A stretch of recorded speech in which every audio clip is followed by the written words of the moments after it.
xibaar yu wér te wóor ca tàng ba abonnez-vous pour ngeen di mën di jot suñuy vidéo. daleen ak jàmm seen chaîne bi di Buzz 221 HD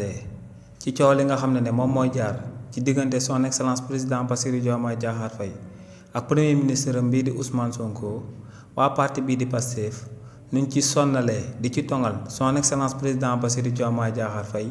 noonu tamit lañ ciy tongalee jabaram bii di Absa Faye di ñaareelam bi ba noppi daal di ciy écarté bañ cee boole aawam bii di Marie Khone Faye coo loolee nu mu demee moom mooy que ne patriotes yi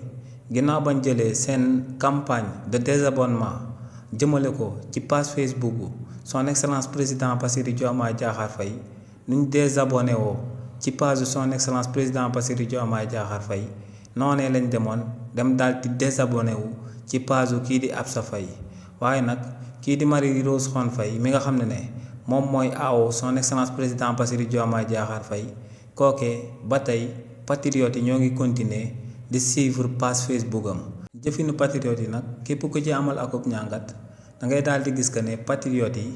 ñoom kii di Marie Khone Faye lañ gën a daal di jubóol que ne kii di Absa Faye mi nga xam ne moom mooy ñaareelu son excellence président Bassirou Diomaye Diakhar Faye ndax kookee dafa amal ay sorties yi nga xam ne da leen di fàttalil taxawaayu première dame yu fi nekkoon te bokk na ci sorties yooyee kii di Absa Faye amaloon moom mooy bi mu àndeek propre sœuram bi nga xam ne jabar la ci Omar Youm di ancien ministre de la République ci régime président Macky Sall si li ni mel nag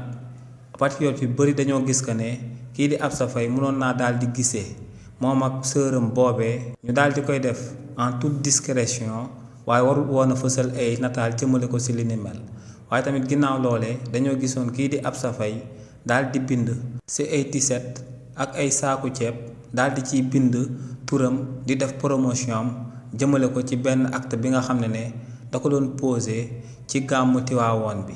loolee tamit dafa merloo woon patriote yu baax a baax ndax dañoo daal di jàpp que ne kookee bu demee bay amal lu baax jarul mu ciy jéem a fës ndax daal dinañ ñuy fal son excellence président Bassirou Diomaye Diakhar Faye jëkkëram président ba noppi donc moom warta jéem a fës ci benn ndaje wala mu jéem a fës ci lenn li nga xam ne état bu bees bi da koy daal di amal li ni mel nag bokk na si lu merloo patriote yi ba ñooñee ginnaaw bañ songee son excellence président Bassirou Diomaye Diakhar Faye moom mii di Absa Faye épargné wuñ ko ndax bépp acte bu ñuy posé jëmale ko si son excellence président Bassirou Diomaye Diakhar Faye moom i tamit buñ ko mënee atteindre patriotes yi dañuy foncer ci kawam. xibaar yu wér te wóor ca tàng ba abonnez-vous pour ngeen di mën di jot suñuy vidéo.